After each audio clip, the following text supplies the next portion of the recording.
একাদশ শ্রেণীর প্রথম সেমিস্টারের আজকের আলোচ্য বিষয় আন্তর্জাতিক গল্প বিশাল ডানাওয়ালা এক থুরথুরে বুড়ো। লেখক গাব্রিয়েল গার্সিয়া মার্কেজ। তোমরা জানো এটি একটি আন্তর্জাতিক গল্প, সুতরাং আমাদেরকে লেখক পরিচিতি সম্পর্কে জানতে হবে। তারপর জানবো এই গল্পের উৎস এবং লাইন ধরে ধরে সমস্ত গল্পটা আমরা পড়ব। তো তোমাদেরকে রিকোয়েস্ট করব তোমরা সম্পূর্ণ ভিডিওটি দেখো এবং যদি চ্যানেলে নতুন করে থাকো অবশ্যই চ্যানেলটি সাবস্ক্রাইব করে রাখো। তো আজকের ক্লাস শুরু হচ্ছে। আমরা আগে জানব লেখক পরিচিতি সম্পর্কে। লেখক পরিচিতি জানার পর আমরা জানব এই গল্পের বিষয় সম্পর্কে বা এটি কী ধরনের গল্প সেই বিষয়টি অর্থাৎ ম্যাজিক রিয়েলিজম সম্পর্কে আমরা সংক্ষেপে ধারণা নেব। লেখক গাব্রিয়েল গার্সিয়া মার্কেজ। তো তার জন্ম দক্ষিণ আমেরিকার কলম্বিয়ার আরকাটাকায়। তিনি দীর্ঘদিন সাংবাদিক হিসেবে দক্ষিণ আমেরিকার ও ইউরোপের বিভিন্ন স্থানে কাটান। তিনি মূলত ঔপন্যাসিক হিসেবে খ্যাতি লাভ করেন। এরপর একটা খুব ভালো কথা বলা হয়েছে, মনে রেখো জায়গাটা, গদ্য সাহিত্যে জাদু বাস্তবতা ধারার তিনি প্রথম প্রবক্তা। এই যে নতুন একটা শব্দ তোমরা পেলে, জাদু বাস্তবতা, ইংরেজিতে এটিকে বলে ম্যাজিক রিয়েলিজম। এই ম্যাজিক রিয়েলিজম বা জাদু বাস্তবতা সাহিত্যের একটি নতুন ধারা, একটি নতুন বিষয়। তো যেখানে কি করা হয়, জাদু বাস্তবতা, দেখো তোমরা জাদু জাদু বলতে কী বোঝো, যা অবাস্তব, বাস্তবে যেটা সম্ভব নয়, এরকম বিষয়। কেমন মনে হচ্ছে না, কেমন বিপরীত ধর্মী দুটি শব্দ একসাথে, জাদু বাস্তবতা। তো এই জাদু বাস্তবতা এই ধারার লেখাতে দেখানো হয় কিভাবে বাস্তব এবং অবাস্তব একাকার হয়ে গেছে, সে বিষয়টিকে দেখানো হয়। তো আমাদের পাঠ্য গল্পেও দেখব একজন ডানাওয়ালা একজন বুড়ো মানুষকে। তো একজন মানুষের মতো সমস্ত গুণ তার রয়েছে, তার মধ্যে ধৈর্য রয়েছে, সহনশীলতা রয়েছে এবং তার ডানা নিয়ে মানুষের মধ্যে কৌতূহল যে একজন মানুষের কি ডানা থাকতে পারে। গল্পের শেষে দেখব তিনি তার ডানা মেলে উড়ে চলে যাচ্ছেন। তো একজন ব্যক্তির, এই যে ডানাওয়ালা একজন ব্যক্তি, যেটা একটা অবাস্তব বিষয়। তো এই যে বাস্তব অবাস্তবের মেলবন্ধন সব মিলিয়ে আমাদের পাঠ্য বিশাল ডানাওয়ালা এক থুরথুরে বুড়ো, সেটিও একটি জাদু বাস্তবতার গল্প বা ম্যাজিক রিয়েলিজমের গল্প। 100 বছরের নিঃসঙ্গতা, কলেরার দিনগুলিতে প্রেম, কর্নেলকে কেউ চিঠি লেখে না, চিলিতে গোপনে, বিপন্ন এক নাবিকের গল্প, এই শহরে কোনো চোর নেই প্রভৃতি তার বিখ্যাত রচনা। 1982 সালে তিনি নোবেল পুরস্কার পান, অর্থাৎ গাব্রিয়েল গার্সিয়া মার্কেজ 1982 সালে তিনি নোবেল পুরস্কার পান। তার জাদু বাস্তবতা তার এই ছোট গল্পটি, অর্থাৎ আমাদের পাঠ্য গল্পটি, তার যে গ্রন্থ থেকে নেওয়া সেটি হলো এই শহরে কোনো চোর নেই, সেটা থেকে নেওয়া। এবং আমাদের পাঠ্য গল্পটি অনুবাদ করেছেন মানবেন্দ্র বন্দ্যোপাধ্যায়। তো মানবেন্দ্র বন্দ্যোপাধ্যায় যে গল্পটি অনুবাদ করেছিলেন সেটি তো আমরা দেখলাম বাংলায় বিশাল ডানাওয়ালা এক থুরথুরে বুড়ো। তো গাব্রিয়েল গার্সিয়া মার্কেজ মূল গল্পটি লিখেছিলেন স্প্যানিশে এবং স্প্যানিশে এই গল্পটির নাম ছিল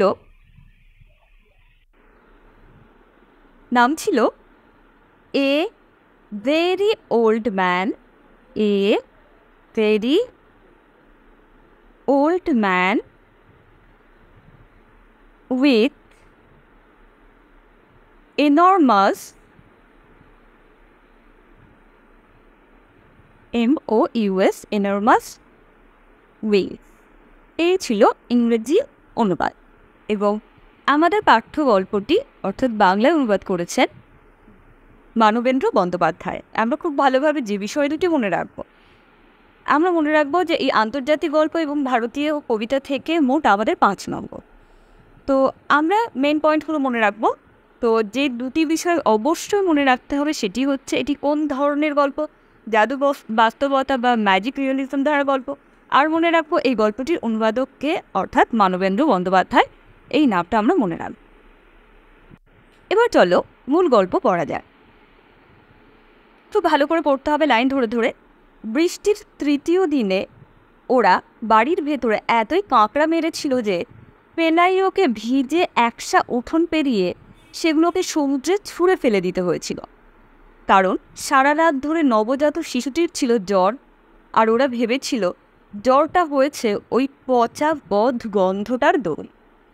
তো আমরা দেখলাম যে গল্পের শুরু হচ্ছে বৃষ্টির তৃতীয় দিনে, অর্থাৎ যেদিন থেকে আমরা পাঠ করছি বা যেদিন থেকে গল্পের শুরু হচ্ছে সেদিন সেদিন থেকে দুদিন আগে বৃষ্টি শুরু হয়েছিল, অর্থাৎ বৃষ্টির তৃতীয় দিন। তো সেদিন কি হয়েছিল, ওরা বাড়ির ভিতরে এতই কাঁকড়া মেরেছিল, তারা মেরেছিল পেলাইও স্ত্রীর নামও বলা আছে। তো পেলাইও, তার স্ত্রী এলিসেন্দা এবং তাদের নবজাত শিশু, এই ছিল তাদের পরিবার। যাই হোক, তো বৃষ্টির তৃতীয় দিন ওরা কী করেছিল, কাঁকড়া মেরেছিল।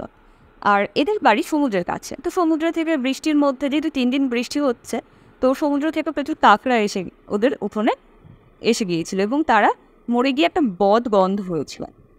আর পেলাইওর মনে হয়েছিল যে এই যে একটা পচা বদ গন্ধ, যার জন্য কিন্তু তার ছেলেটির জ্বর ছিল। তো পেলাইওর ভিজে একসা মানে কি, মানে একদম ভীষণ রকমভাবে ভেজা এরকম উঠোন, যেহেতু 3 দিন বৃষ্টি হচ্ছে, তো এরকম ভিজে উঠোন, সেটি পেরিয়ে সেগুলোকে সে কী করেছিল, সমুদ্রে ছুঁড়ে ফেলে দিয়েছিল। কারণ সারা রাত ধরে নবজাত শিশুটির ছিল জ্বর, আর ওরা ভেবেছিল জ্বরটা হয়েছে ওই পচা বদগন্ধিটা। মঙ্গলবার থেকে সারা জগৎ কেমন বিষণ্ণ হয়ে আছে। কিবার থেকে? মঙ্গলবার থেকে। সমুদ্র আর আকাশ হয়ে উঠেছে একটা ছাই ধূসর বস্তু। কেমন হয়ে উঠেছে? ছাই ধূসর বস্তু, মেঘলা আকাশ, এই জন্য এরকম রং হয়েছে। আর বেলাভূমি অর্থাৎ সমুদ্রের যে বেলা, মানে বালির যে এলাকা, সেটাকে বেলাভূমি বলে। মার্চের রাত্রিরে যা ঝকঝক করে গুঁড়ো গুঁড়ো আলোর মতো হয়ে উঠেছে কাদা আর পচা হলো মাছগুলোর একভাবে সেদ্ধ হওয়া দগদগে স্তূপ। তো বেলাভূমির বালি কি হয়, মার্চের রাত্রে ঝকঝক করে গুঁড়ো গুঁড়ো আলোর মতো। আমার মনে হচ্ছে যে এটিও হয়তো যে গল্পটির যে সময়, সেটি হয়তো মার্চ মাসে। তো সেই সময় কি হচ্ছে যে সাধারণত কি হয়, রাত্রিরে সেই বালিগুলো গুঁড়ো গুঁড়ো আলোর মতো ঝকঝক করে, কিন্তু এখন সেটি কেমন হয়ে উঠেছে, কাদা আর পচা হলুক মাছগুলোর একভাবে সেদ্ধ হওয়া দগদগে স্তূপের মতো। দুপুরবেলাতে আলো এমন দুর্বল যে পেলাইও যখন পাঁকড়াগুলোকে ছুঁড়ে ফেলে দিয়ে বাড়ি ফিরছিল, তার পক্ষে দেখা মুশকিল ছিল উঠোনের পেছন কোণটায় কি সেটা ছটফট করে নড়তে নড়তে কাতরাচ্ছে। অর্থাৎ সে যখন কাঁকড়াগুলো ফেলে বাড়ি ফিরছিল এবং তখন কি হয়েছিল যে তাদের উঠোনের পেছন কোণটায় কিছু একটা ছটফট করে নড়ছিল, কাতরাচ্ছিল। কিন্তু মেঘটা এতই বেশি ছিল বা চারিদিকটা এমন অন্ধকার ছিল যে পেলাইও কিন্তু ঠিক বুঝে উঠতে পারল না যে কি। তখন সে কি করলো, তাকে খুব কাছে গিয়ে তবে দেখতে হয়েছিল যে সে এক বুড়ো। তো বুড়োটি কেমন, খুবই ছোট বুড়ো, মানে অনেক বয়স, কাদার মধ্যে মুখ বুজে উপর হয়ে শুয়ে আছে। কি অবস্থায় আছে? মুখ বুজে উপর হয়ে। আর তার প্রচণ্ড সব চেষ্টা সত্ত্বেও কিছুতেই উঠতে পারছে না, তার বিশাল 2 ডানায় কেবলই বাধা পেয়ে যাচ্ছে। এমনি ঠুরঠুরে, তারপর কাদার উপর হয়ে শুয়ে আছে, আর ডানাগুলো সেই কাদার মধ্যে আটকে গেছে, সেটা বাধা পাচ্ছে, যার জন্য সে আর উঠতে পারছে না। এই দুঃস্বপ্ন দেখে আঁতকে উঠে, এই যে দুঃস্বপ্ন, যে এরকম একজন মানুষ, একটা থুরথুরে বুড়ো, আবার ডানাওয়ালা, এরকম অবস্থায় পড়ে আছে দেখলে যে কোনো মানুষের কাছে মনে হতে পারে সেটা যেন দুঃস্বপ্ন, বাস্তব বলে সেটাকে মনে হয় না। তো পেলাইও তাই মনে হলো। পেলাইও ছুটে চলে গেল এলিসেন্দার কাছে। পেলাইও স্ত্রীর নাম এলিসেন্ডা, তার বউ, যে তখন অসুস্থ বাচ্চাটির কপালে জল পড়তে দিচ্ছিল। তাহলে পেলাইয়া যখন এলিসেন্দার কাছে ছুটে গেল, তখন এলিসেন্ডা কি করছিল, অসুস্থ বাচ্চাটির কপালে জল পড়তে দিচ্ছিল। আর পেলাইও তাকে ডেকে নিয়ে গেল উঠোনের পেছন কোণায়, অর্থাৎ সে একটা অদ্ভুত কিছু দেখেছে, এই জন্য স্ত্রীকে ডাকতে গেছে। তাকেও দেখো আমি কি দেখেছি। পড়ে থাকা শরীরটার দিকে তাকিয়ে তারা কেমন হতভম্ব হয়ে চুপচাপ দাঁড়িয়ে রইল। বুড়োর পরনে ন্যাকড়া কুরুনির পোশাক, খুবই সাধারণ জীর্ণ পোশাক। তো বুড়োর চেহারা বর্ণনা আমরা একটু মনে রাখার চেষ্টা করব। তার টাক পড়া চকচকে মাথাটায় কয়েকটায় মাত্র বিবর্ণ চুল রয়েছে। ফোগলা মুখটায় খুবই দাঁত কম, দাঁত পড়ে গেলে তাকে ফোগলা বলা হয়, আমরা জানি। তো দাঁত খুবই কম ছিল। আর এককালে যদি বা তার কোনো জাঁকজমক থেকেও থাকতো, এখন এই ঝোড়ো কাকের প্রপিতামহের করুণ দশা সে জাঁকজমক একেবারে উদাহ করে দিয়েছে। অর্থাৎ একসময় হয়তো তার খুব ভালো অবস্থা ছিল, কিন্তু এই সময় মানে যখন পেলাইও আর এলিসেন্ডা তাকে দেখছে, তাকে মনে হচ্ছে কাকের পিতামহ মানে ঠাকুরদা এরকম, মানে এত তার বৃদ্ধ দশা যে তাকে এর সাথে তুলনা করা হচ্ছে। তার অতিকায় শিকারী পাখির ডানা নোংরা, আর্ধেকটাই পালক খসা, অর্থাৎ তার ডানাটারও অবস্থা কিন্তু করুণ। চিরকালের মতো কাদায় জট পাকিয়ে গিয়েছে। ওরা তার দিকে এতক্ষণ ধরে খুব কাছে থেকে হাঁ করে তাকিয়েছিল যে পেলাইও আর এলিসেন্দা খানিক বাদেই তাদের প্রথম চমকটা জয় করে নিবে। বরং শেষটায় একে বেশ চেনা চেনাই ঠেকল। অর্থাৎ প্রথমে তারা একটু অবাক হলো এবং কিছুক্ষণ তাকিয়ে থাকার পর তাকে বেশ চেনা চেনা মনে হলো।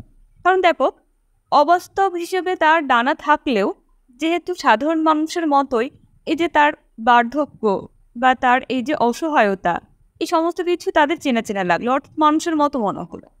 তখনই সাহস করে তার সঙ্গে কথা কইবার একটা চেষ্টা করলে তারা। তার উত্তরে সে খালাসিদের যেমন গলা ফাটিয়ে কথা বলার অভ্যেস থাকে, তেমনি ঋণে গলায় কি আর দুর্বোধ্য বলিটা জবাব দিল। অর্থাৎ সে যে ভাষায় কথা বলল সেই কথাটা কিন্তু পেলাইও বা এলিসেন্দার কাছে অপরিচিত। এই জন্য বলা হলো দুর্বোধ্য বলি, অর্থাৎ যে বলি বা যে কথাগুলি অবদ্ধ, অর্থাৎ যা বোধগম্য নয়। ওই কারণেই ওরা ডানা দুটোর ঝামেলা টামেলাটাকে বেমালুম কোনো পাত্তা না দিয়ে বেশ বুদ্ধিধারীর মতোই এই সিদ্ধান্তে পৌঁছালো যে সে নিশ্চয় তুফানে উল্টে যাওয়া কোনো ভিন দেশি জাহাজের নিঃসঙ্গ ভরাডুবি না। অর্থাৎ তারা বুড়োটির পরিচয় জানতে চেয়েও যখন জানতে পারলো না, তখন নিজেদের মতো করে একটা সিদ্ধান্ত নিল, যেটা আমরা করে থাকি যখন কিছুই বুঝতে পারি না তখন নিজেদের মতো একটা ডিসিশন নিয়ে নিই, হয়তো এই কারণে এটা হচ্ছে। তো তারা কি সিদ্ধান্ত নিল যে নিশ্চয়ই কোনো তুফানে উল্টে যাওয়া এক ভিনদেশি জাহাজের নিঃসঙ্গ ভরাডুবি নাবিক সে। অথচ তবু তাকে দেখাবার জন্যে ওরা এক পরশিনীকে ডেকে আনলো। পরশিনী অর্থাৎ তাদের এক প্রতিবেশীকে ডেকে আনলো। সে আবার জীবন মৃত্যুর সব গলিঘুঁজিরই হদিশ রাখে। সে মানে কে? এই পরশিনী। আর তার দিকে শুধু একবার তাকিয়ে সেই পরশিনীর ওদের বোঝাতে দেরি হলো না যে ওরা একটা মস্ত ভুল করেছে। অর্থাৎ পেলাইও এবং এলিসেন্দা তাকে সাধারণ ভেবে একটা সিদ্ধান্ত নিয়েছিল, কিন্তু পরশিনীকে যখন ডাকা হলো পরশিনী কিন্তু অন্য কিছু বলল। সে কি বলল? এ যে এক দেবদূত, কথাটা কে বলল? পরশিনী। দেখো, তোমাদের এই গল্প থেকে কিন্তু সিকোয়েন্স বা ক্রমানুযায়ী সাজানো থাকলেও থাকতে পারে। গল্পের বিষয় এবং ঘটনাগুলি পরপর মনে রাখার চেষ্টা করবে তোমরা। দেখো, এরপর দেখো পরশিনী তাদেরকে কি বললে, যে এ যে এক দেবদূত, নিশ্চয়ই বাচ্চাকে নিয়ে যেতে আসছিল, কিন্তু বেচারা এমনই বুড়ো হাবড়া, অর্থাৎ এতই বুড়ো যে এই মুষল বৃষ্টি তাকে একেবারে পেরে ফেলেছে। এই কথাটা কি বললো ওই পরশিনী। পরের দিনই সবাই জেনে গেল যে কি জেনে গেল, পেলাইওদের বাড়িতে এক রক্ত মাংসের জ্যান্ত দেবদূতকে কয়েদ করে রাখা হয়েছে, অর্থাৎ আটকে রাখা হয়েছে। জ্ঞানের ঝুনো ওই পরশিনীর বিচার বুদ্ধিকে কোনো পাত্তা না দিয়ে তার কাছে তখন দেবদূত মাত্রই কোনো স্বর্গীয় ষড়যন্ত্রের পালিয়ে বাঁচার নিদর্শন। তো ওই পরশিনীকে কি বলা হলো? জ্ঞানের ঝুনো, অর্থাৎ মানে অতিরিক্ত জ্ঞান। এইরকম যে কি করা হলো, যে তার বিচার বুদ্ধিকে পাত্তা না দিয়ে তার কাছে তখন দেবদূত মাত্রে কোনো স্বর্গীয় ষড়যন্ত্রে পালিয়ে বাঁচার নিদর্শন। এটা মনে হলো পেলাইওদের। ওরা তাকে মুগুর পেটা করে মেরে ফেলতে কোনো সায় পেলে না। রান্নাঘর থেকে পেলাইওর সারা বিকেল তার উপর নজর রাখে। রান্না কোথা থেকে? রান্নাঘর থেকে। কোন সময়? সারা বিকেল সে এই বুড়ির উপর নজর রাখে। তাদের পালের খাটো মুগুরটাই সে সশস্ত্র, মানে সে মোটামুটি রেডি যে তাকে আঘাত করবে। আর রাত্রিরে শুতে যাবার আগে তাকে সে কাদা থেকে হিঁচড়ে টেনে নিয়ে গিয়ে তারের জাল ঘেরা মুরগির খাঁচাটায় বন্ধ করে রাখলে। কোথায় বন্ধ করে রাখলো? তারের জাল ঘেরা মুরগির খাঁচায়। মাঝরাত্রিরে বৃষ্টি যখন ভরে এলো, অর্থাৎ কমে এলো, পেলাইও আর এলিসেন্দা তখন একটার পর একটা কাঁকড়া মারছে। একটু বাদেই বাচ্চাটা জেগে উঠলো মস্ত এক হাই নিয়ে। তার গায়ে আর জ্বর নেই। তখন ওরা একটু দরাজ দিল হয়ে উঠল। দরাজ দিল অর্থাৎ দিল খোলা, অর্থাৎ বেশ উদার মনের হয়ে উঠল। প্রথমে দেখেছিলাম তার ওই বুড়োকে মানে প্রথমে তো মানুষ মনের সাধারণ বলে সিদ্ধান্ত নিলেও পরে পরশিনীর কথা শুনে তারা কিন্তু একটু সন্দেহগ্রস্ত হয়ে উঠেছিল। তারপর যেহেতু বাচ্চাটি অসুস্থ ছিল, জ্বর ছিল, বাচ্চাটির জ্বর কমে গেছে এবং তার খিদে পেয়েছে, তখন কিন্তু তাদের মনটা একটু উদার হোক। তাই তারা কি ঠিক করলো? তারা ঠিক করলো যে এই দেবদূতকে ওরা 3 দিনের উপযোগী টাটকা জল, কত দিনের উপযোগী? 3 দিনের উপযোগী, অর্থাৎ মোটামুটি 3 দিন খাওয়া যেতে পারে এমন জল আর কিছু খাবার দাবার দিয়ে একটা ভেলায় করে, মানে একটা যানবাহন ভেলায় করে তারা বারদরিয়ে তার নিয়তির কাছে ছেড়ে দিয়ে আসবে। বারদরিয়ে অর্থাৎ সমুদ্রে ছেড়ে দেবে। কিন্তু উষার প্রথম আলো ফোটবা মাত্র যখন ওরা উঠোনে গিয়ে হাজির হলো, ওরা দেখতে পেলে পুরো পাড়াটাই মুরগির খাঁচার সামনে দাঁড়িয়ে দেবদূতকে নিয়ে মজা করছে, রঙ্গ তামাশা করছে। তার মধ্যে কোনো সম্ভ্রম বোধ নেই। তারের মধ্যে দিয়ে তাকে ছুঁড়ে ছুঁড়ে দিচ্ছে খাবার, যেন সে আদপেই, অর্থাৎ সে আদৌ কোনো অতি প্রাকৃত জীব নয়, এবং সে যেন এক সার্কাসের জড়িত। মানে তারা এমন আচরণ করছিল ওই বুড়োটার সাথে, যেন সে কোনো অতি প্রাকৃত জীব নয়, বরং এক সার্কাসের জড়িত, যাকে নিয়ে সবাই হাসি ঠাট্টা মজা এসব ফলো।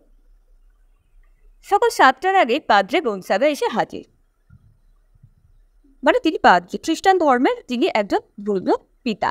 তো তিনি কখন এলেন? সকাল 7টার আগে। এই অদ্ভুত খবরে বেশ শঙ্কিত হয়েই হন্তদন্ত হয়ে তিনি ছুটে এসেছেন।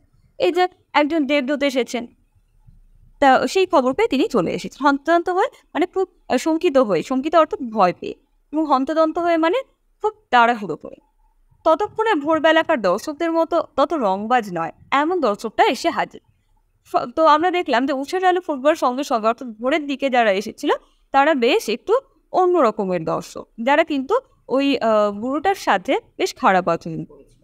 কিন্তু পাদ্রে গোলসাগা যখন আসলেন সকাল 7টার আগে, সেই সময় যে দর্শকরা ছিলেন তারা কিন্তু আগের দর্শকদের মতো অতটা নিষ্ঠুর ছিলেন না। তো যারা এসেছিলেন তারা কি করছিলেন? তারা বন্দির ভবিষ্যৎ নিয়ে নানা রকম জল্পনা কল্পনা করতে শুরু করে দিয়েছে, যে এই বন্দি, এই যে দেবদূতকে বন্দি করে রাখা হয়েছে, একে দিয়ে কি করা যায়। তাদের মধ্যে সবচেয়ে সরল লোকটা, এবার তো এদের মধ্যে তারা কি ভাবলো সে বিষয়টা মনে রাখবে। এটা আবার স্তম্ভ মেলানোতেও দেওয়া যেতে পারে যে কোন কোন বিষয়টা কারা কারা ভেবেছিল। তো তাদের মধ্যে যে যিনি সরল, সবচেয়ে সরল লোকটা, তিনি কি ভাবলেন? যে তিনি ভেবে ফেলেছেন যে একে সারা জগতের পুরো পিতা নাম দেওয়া উচিত। অপেক্ষাকৃত কঠিন হৃদয়ের লোকেদের কি মনে হলো, একে এক 5 তারা সেনাপতির পদে উন্নীত করে দেওয়া হোক, যাতে সে সব যুদ্ধ বিগ্রহ জিতিয়ে দিতে পারে।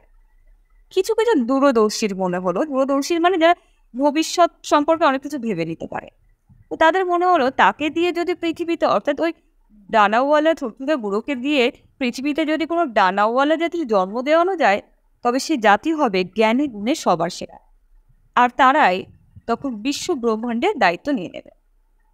কিন্তু পাদ্রে গনসাগা যাজক হবার আগে তিনি ছিলেন কি এক হট্টা কাট্টা কাঠবে। তারের বেড়ার পাশে দাঁড়িয়ে তিনি মুহূর্তে জেরা করবার জন্য প্রশ্নোত্তরে সব ভেবে নিলেন। তিনি ভেবে নিলেন যে এই যে দেবদূত বলা হচ্ছে যাকে, তাকে তিনি কি কি জিজ্ঞেস করবেন, আর ওদের বললেন দরজাটা খুলে দিতে, যাতে ভেতরে গিয়ে 5 থেকে তিনি ওই হতশ্রী করুণ লোকটাকে দেখে নিতে পারেন, যাকে তখন এই ভ্যাবাচ্যাপা খাওয়া মন্ত্রমুগ্ধ মুরগির ছানাগুলোর মধ্যে কেমন লাগছিল দেখতে, এক অধিকার জরা জীর্ণ মুরগির মতো দেখাচ্ছিল। অর্থাৎ মুরগির ছানাগুলোর মধ্যে তাকেও মনে হচ্ছে যেন একটা জরা জীর্ণ মুরগি। সে শুয়ে আছে এক কোনায়, খোলার ডানাগুলো সে শুকোচ্ছে রোদ্দুরে, চারপাশে ছড়িয়ে আছে ফলের খোসা আর ছোট হাজির উচ্ছিষ্ট, অর্থাৎ যে খাবারের টুকরোগুলো তাকে ছুঁড়ে দেওয়া হয়েছিল খাওয়ার জন্য। ভোর ভোর ওঠা দর্শকরা এসে যেসব তাকে ছুঁড়ে দিয়েছে। পাদ্রে গনসাগা যখন মুরগির খাঁচার মধ্যে ঢুকে পড়ে তাকে লাতিনে সুপ্রভাত জানালেন। এই লাতিন ভাষা হচ্ছে যেমন আমাদের সংস্কৃত দেব ভাষা, তো এদের লাতিনটা হচ্ছে সেই রকম। তো এই লাতিনে তিনি সুপ্রভাত জানালেন, সুপ্রভাত মানে গুড মর্নিং জানালেন। জগতের ধৃষ্টতা আর ঔদ্ধত্য তার অচেনা বলে সে শুধু তার প্রত্নপ্রাচীন চোখ তুলে গুনগুন করে কি একটা বললে তার ভাষায়। তো এই যে ডানাওয়ালা ফুটফুরে বুড়ো, ইনি কিন্তু ধৃষ্টতা বা ঔদ্ধত্য জানতেন না। পাদ্রে গনসাগা তার ধৃষ্টতা এবং ঔদ্ধত্য বা অহংকারের বশে তিনি কিন্তু এই দেবদূতের যে মানে দেবতা সুলভ যে তার বৈশিষ্ট্য, সেটা বিচার করার জন্য তিনি কিন্তু লাতিনে সুপ্রভাত বলেছিলেন। কিন্তু সেটা এই ধৃষ্টতা বা ঔদ্ধত্য ওই ডানাওয়ালা বুড়োটির ছিল না। তাই সেটা প্রত্নপ্রাচীন, অর্থাৎ সে যে এই যে তার বয়স, প্রত্নপ্রাচীন মানে খুব বয়স্ক, সেটা চোখ তুলে গুনগুন করে কিছু একটা বললে তার ভাষায়। তখন পাদ্রে গনসাগা কি বললেন, এর জোর চোর ফেরে বাজ, অর্থাৎ যে এ হচ্ছে এ হচ্ছে একজন যে জোর চুরি করে সেই রকম একজন লোককে ঠকায়। এই বিষয়ে এই তল্লাটে যাজন পণ্ডিত এই পুরুষটির মনে প্রথম সন্দেহটা দানা বেঁধে উঠল, বিশেষত যখন দেখতে পেলেন যে এ ঈশ্বরের ভাষায় বোঝে না, কিংবা জানেও না যে কি করে ঈশ্বরের উজির নাজিরদের সম্ভাষণ করতে হয়। আমাদের যেমন পুরোহিত বা ব্রাহ্মণ, তারা হলেন ঈশ্বরের উজির নাজির, কারণ আমরা তো তাদের মারফতে ঈশ্বরের সাথে সংযোগ করি। ঈশ্বরকে যখন আমরা পুজো করি, নিজেরা কিছু সমর্পণ করি না, আমরা কি করি?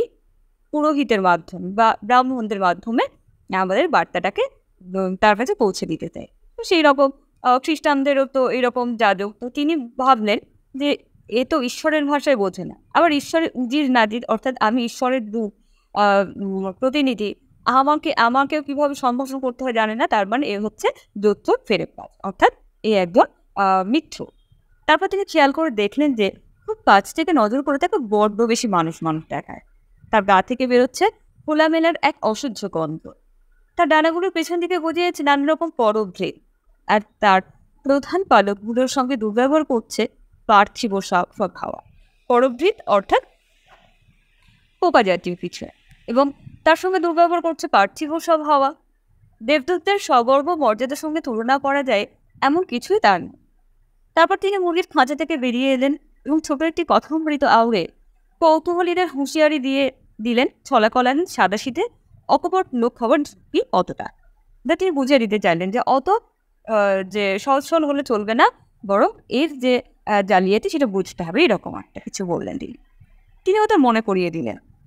কি মনে করিয়ে দিলেন? যে রোমান ক্যাথলিকদের হুল্লোড়ের উৎসবে এসে কৌশলে আচমকা ল্যাং মেরে দেওয়ার একটা ভীষণ বদভ্যাস আছে শয়তানের, যাতে অসাবধানীদের সে বেকায়দায় ফেলে দিতে পারে, বিপথে নিয়ে যেতে পারে। তিনি যুক্তি দিয়ে বোঝালেন যে কোনো ডানা যদি কোনো বাজ পাখি বা উড়োজাহাজের তফাৎ নির্ধারণ করে দেবার কোনো আবশ্যিক উপাদান না হয়, তবে দেবদূতদের শনাক্ত করার বেলায় ডানার গুরুত্ব তো আরোই কম। অর্থাৎ ডানা থাকলে যে সে দেবদূত হবে এমনটি নয়।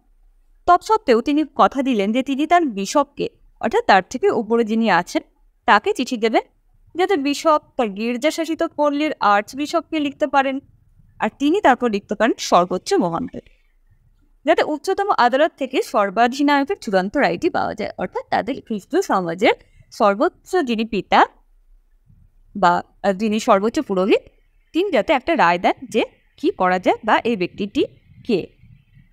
তাঁর বিচক্ষণ দূরদর্শিতা সকলে গিয়ে পড়ল বন্ধা সহৃদয়। বন্ধা অর্থাৎ যেখানে উর্বরতা নেই। বন্দি দেবদূতের খবর এত দ্রুত ছড়িয়ে পড়ল যে কয়েক ঘন্টা বাদে এক বড় হাটবাজারের ব্যস্ততা আর শোরগোল প্রয়োজনে উঠল। আর ভিড়কে সরিয়ে দেওয়ার জন্য ডাকতে হলো সঙ্গীন সমেত সেনাবাহিনীকে, নইলে বাড়িটা প্রায় ধসিয়ে দিত। এই হাটবাজারের এত জঞ্জাল ঝাড় দিয়ে দিয়ে এলেকজান্ডার শিরদাঁড়া যেন দুমড়ে গিয়েছে। শেষটা তার মাথায় খেলে গেল। কি খেলে গেল? আরে উঠোনের চারপাশের বেড়া দিয়ে সকলের কাছ থেকেই তো দর্শনী বাবদ 5 সেন্ট করে নেওয়া যায়। 5 সেন্ট হচ্ছে ওদের মুদ্রা। তো যদি আমরা দর্শনী বাবদ 5 সেন্ট, কত করে নিচ্ছে? 5 সেন্ট। যে 5 সেন্ট করে নিই, তারা কি করবে? তারা ভাবলো আমি উঠোনটাকে বেড়া দিয়ে ঘিরে দিতে হবে। এবং কেউ যদি ডানাওয়ালা ছোট্টগুলোকে দেখতে চায়, তো তাকে দিতে হবে কি, মানে তাকে দর্শনী বাবদ অর্থাৎ তাকে মূল্য দিয়ে ধরতে হবে। আগে টাকা দিতে হবে, তারপর তাকে কি করতে হবে? তাকে গুলোকে দেখতে দেওয়া যায়।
বাড়ির মালিকদের অবশ্য বিলাপ করার কোনো কারণ ছিল না।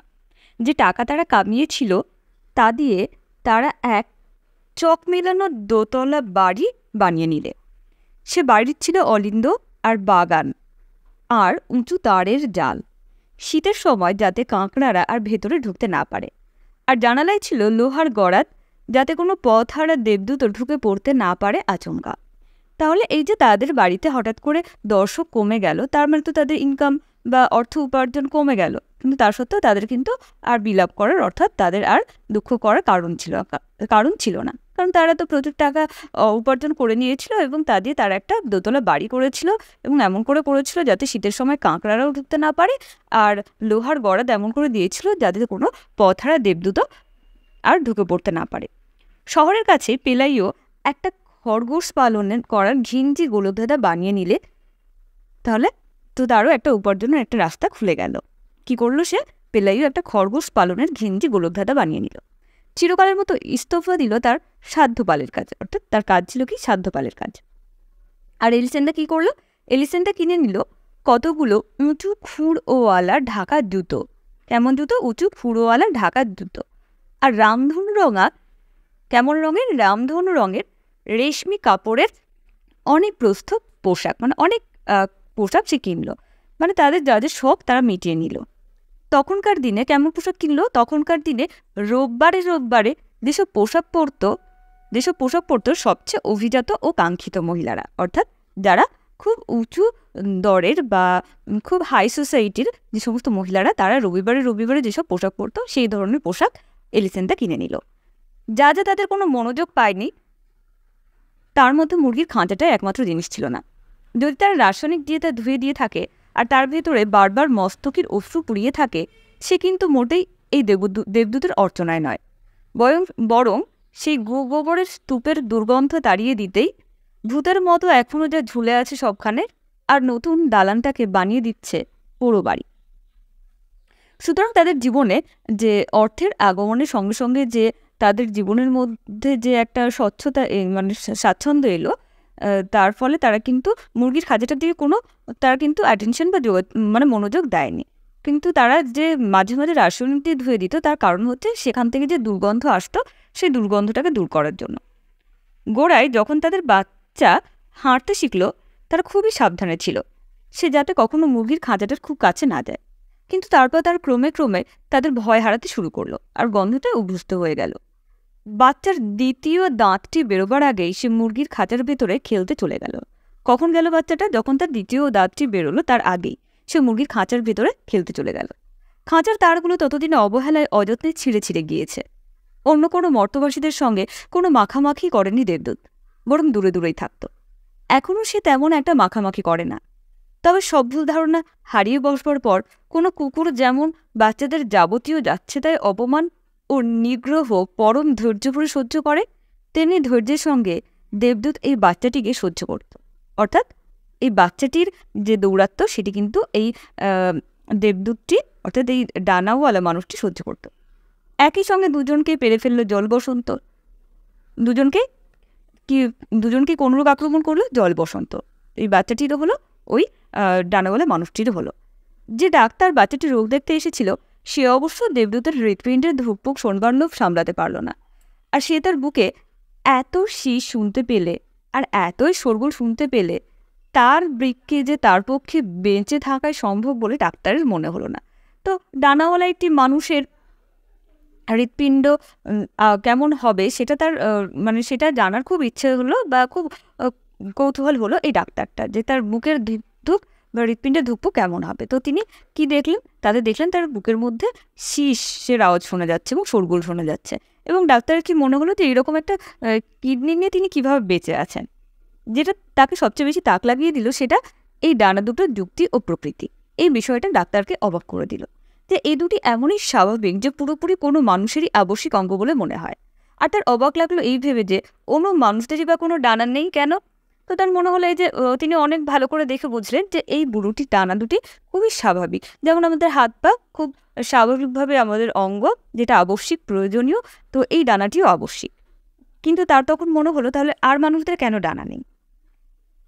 বাচ্চা যখন স্কুলে যাওয়া শুরু করলো সেটা রোদে বৃষ্টিতে মুরগির খাঁচার সম্পূর্ণ ধ্বংসের কিছুকাল পরে। তাহলে বাচ্চাটি কখন স্কুলে যাওয়া শুরু করলো? যখন রোদে বৃষ্টিতে মুরগির খাঁচাটা সম্পূর্ণরূপে ধ্বংস হয়ে গেল তার কিছুকাল পরে। দেবদূত এখন এখানে সেখানে ঘুরে বেড়ায়, পথহারা দিকভোলা কোনো মুমূর্ষের মতো। ওরা তাকে ঝাঁটা মেরে বার করে দেয় শোবার ঘর থেকে, কিন্তু পরক্ষণেই তাকে দেখে রান্নাঘরে। তাহলে শোবার ঘর থেকে বার করে দিল কেমন করে? ঝাঁটা মেরে। তারপর দেখলো সে দেবদূতটি রান্নাঘরে আছে। একই সঙ্গে তাকে এত বিভিন্ন জায়গায় দেখা যায় বলে মনে হয় যে তারা অবাক হয়ে ভাবে, এটা আবার আরও কতগুলো সংস্করণ হয়ে গেল নাকি? মানে একই দেবদূত কি আরও কতগুলোতে পরিণত হয়েছে, আরও বেশি কয়েকটা হয়ে গেছে? সে কি নিজেকেই তৈরি করছে বাড়ির সকল কোনায় খামচিতে? আর বিপর্যস্ত ও তিতিবিরক্ত এলিসেন্দা ডুকরে গলা ছেড়ে চেঁচিয়ে মেঁচিয়ে বলতে লাগলো, দেবদূতে থই থই করা কোনো নরকে বাস করা কি যে জঘন্য কাণ্ড! দেবদূত এখন খেতেই পারে না কিছু। তার প্রত্নপ্রাচীর চোখও এখন এত ঘোলাটে হয়ে গেছে যে সবসময় সে জিনিসপত্রে ধাক্কা খায়, অর্থাৎ তার চোখ ঘোলাটে হয়ে যাও, শেষ ভালো করে কিছু দেখতে পায় না। তার শেষ পালকগুলোর রিছক সূক্ষ্ম জালের মতো দাঁড়গুলোই এখন আছে। আর পেলাইও একটা কম্বল ছুঁড়ে দেয় তার ওপর, তাকে করুণা করে একটা আটচালার নিচে শুতে দেয়। আর শুধু তখনই তার আবিষ্কার করলে যে রোজ রাত্রিরে তার জ্বর আসে। কার জ্বর আসে? ওই ডানাওয়ালা বুড়োটির। আর কোনো বুড়ো নরওয়েবাসীর জিভ জড়ানো ভাষায় সে বিকারের ঘোরে প্রলাপ বকে। যে কয়েকবার তারা ভীষণ ভয় পেয়ে গিয়েছিল, এ তারই একটা। কারণ তারা ধরে নিয়েছিল যে এ বুঝি মরতে বসেছে। আর তাদের জ্ঞানীগুণী পড়শিনী অবধি তাদের বলতে পারলে না কোনো মরা দেবদূতকে নিয়ে তারা কী করবে। অর্থাৎ এদের মনে হয়েছিল যেহেতু জ্বরে কাতর এই ডানাওয়ালা থুরথুরে বুড়োটি, এবং সে যেভাবে প্রলাপ বকছিল, তো তারা ধরেই নিয়েছে যে বুড়োটি মারা যাবে, এবং তারা মোটামুটি ধরে নিয়েছিল যে মারা যাওয়ার পর কী করবে। এই জন্য তারা জ্ঞানীগুণী পড়শিনীর কাছে জিজ্ঞেস করতে গিয়েছিল কী করা যাবে, এবং তিনিও বলতে পারলেন না যে মরা দেবদূতকে নিয়ে তারা কী করবেন। অথচ তবু যে সে তার সবচেয়ে জঘন্য শীতকালটা টিকে গেল তাই নয়। প্রথম রোদ্দুরে ভরা দিনগুলো আসতেই মনে হলো সে ক্রমেই সেরে উঠছে, অর্থাৎ তার অসুস্থতা কাটিয়ে উঠছে। সে উঠোনের সবচেয়ে দূর কোনায় সে কয়েকদিন নিশ্চল পড়ে থাকে, যেখানে কেউই তাকে দেখতে পায় না। আর ডিসেম্বরের গোড়ায় তার ডানায় মস্ত কতগুলো আড়ধারা পালক গজিয়ে ওঠে, কোনো কাকতাড়ুয়ার পালক যেন সেগুলো। তাহলে ধীরে ধীরে সে সুস্থই হচ্ছে না, তার ডানার পালকগুলো আবার গজাতে শুরু করেছে, মনে হতো কাকতাড়ুয়ার পালক সেগুলো। তার জ্বরার আরেকটা দুর্ভাগা লক্ষণ বলে মনে হলো এই পালকগুলোকে, অর্থাৎ সে যে মরতে বসেছে তারই কোনো লক্ষণ বলে তারা মনে করল, না হলে এখন আবার নতুন করে পালক গজাবে কেন? কিন্তু সে নিজে নিশ্চয়ই জানতে পেরেছিল এসব বদলের আসল কারণ, অর্থাৎ সে বুড়োটি বুঝতে পেরেছিল যে কেন তার মধ্যেই পরিবর্তন আসছে। তো কি দেখে বোঝা গেল? কেননা কেউ যাতে তা না দেখতে পায় এই বিষয়ে সে খুবই সজাগ ছিল, অর্থাৎ তার পালকগুলো যে আবার গজাচ্ছে সেটা যাতে কেউ না দেখতে পায় এই বিষয়ে সে সজাগ ছিল। সে খুবই সাবধান ছিল, কেউ যাতে শুনতে না পায়। আকাশ ভরা ঝিকিমিকি তারার তলায় সে যখন সিন্ধু রোলের গান গুনগুন করে। সে কি গান গুনগুন করে? সিন্ধু রোলের গান। একদিন সকালে এলিসেন্টা যখন পেঁয়াজকলির গুচ্ছ কাটছে, কি কাটছিল? পেঁয়াজকলির গুচ্ছ। কখন? সকালবেলা। তখন আচমকা মনে হলো হঠাৎ যেন দূর বারদরিয়ার এক ঝলক হাওয়া এসে ঢুকেছে রান্নাঘরে, অর্থাৎ সমুদ্র থেকে এক ঝলক হাওয়া আসলো রান্নাঘরে। তখন সে জানালায় গিয়ে দেখতে পেলে দেবদূত এই প্রথম তার ডানা ছড়িয়ে উড়বার চেষ্টা করছে, কিন্তু এমনই অগোছালো ও অনভ্যস্ত তার এই অপচেষ্টা যে তার নখগুলো সবজি বাগানের মধ্যে গভীর সব খাঁজ কেটে দিচ্ছে। আর সে হয়তো তার যুবথুবু উল্টো পাল্টা টানা ঝাপটানিতে আটচালাটাও ধসিয়ে দিত। বিশেষত বারে বারে সে যেরকমভাবে ফরকে যাচ্ছিল, কিছুতে আঁটো করে চেপে ধরতে পারছিল না হাওয়া। তবু অবশ্য কেমন নড়বড়েভাবে সে একটু উঠতে পারল ওপরে, অর্থাৎ সে প্রাণপণে চেষ্টা করছিল যাতে সে উঠতে পারে। ধীরে ধীরে উঠল। এলিসেন্টা একটা স্বস্তির নিঃশ্বাস ফেললে, নিজের জন্য স্বস্তি আর দেবদূতের জন্য স্বস্তি। অর্থাৎ তার যে এই যে আর্থিক অভাব মেটার পরেও এই যে দেবদূত তার বাড়ির যেখানে সেখানে যখন তখন থাকে, এই বিষয়টা তার খুব একটা ভালো লাগতো না। তো সে তাই ভেবে স্বস্তি পেল, যাক তাহলে তাকে আর এটা করতে হবে না। আর দেবদূতের জন্য, অর্থাৎ তার প্রতি কিছুটা হলেও সহানুভূতি সহমর্মিতা ছিল, তার জন্য সে স্বস্তি অনুভব করল যখন সে দেখতে পেলে যে দেবদূত এখন শেষ বাড়িগুলোর উপর দিয়ে উড়ে যাচ্ছে। কোনো রকমে সে নিজেকে ধরে রেখেছে উড়ালটায়। কেমন দেখাচ্ছে তাকে? কোনো মতিচ্ছন্ন জড়গ্রস্ত সুপুনের ঝুঁকিতে ভরা টানা ঝপটানি দিয়ে। পেঁয়াজ কাটে সারা হয়ে যাবার পরও এলিসেন্ডা তাকে দেখতেই থাকে, তাকিয়ে দেখতেই থাকে, যখন তাকে আর দেখা সম্ভব ছিল না। কারণ সে তো আর তখন আর জীবনের কোনো উৎপাত বা জ্বালাতন নয়, বরং সমুদ্রের দিকচক্রবালে নিছকই কাল্পনিক একটা ফুটকি যেন, অর্থাৎ সামান্য একটা বিন্দুর মতো। সে এত দূরে চলে গেছে যে তাকে সামান্য একটা বিন্দু বলে মনে হচ্ছে। এই ছিল গল্প। ভিডিওটা দেখার জন্য তোমাদেরকে অনেক ধন্যবাদ। চ্যানেলে নতুন হয়ে থাকলে চ্যানেলটি সাবস্ক্রাইব করে রেখো। ভিডিওটি কেমন লাগলে কমেন্ট করে জানিও। তো যদি তোমাদের বিশেষ কোনো ভিডিওর প্রয়োজন হয় বা কোনো কিছু বোঝার প্রয়োজন হয় বা কোনো কিছুর প্রয়োজন হয়, তোমরা কমেন্ট করে অবশ্যই জানাও। আর ভিডিওটা তোমাদের বন্ধুদের সাথে শেয়ার করো।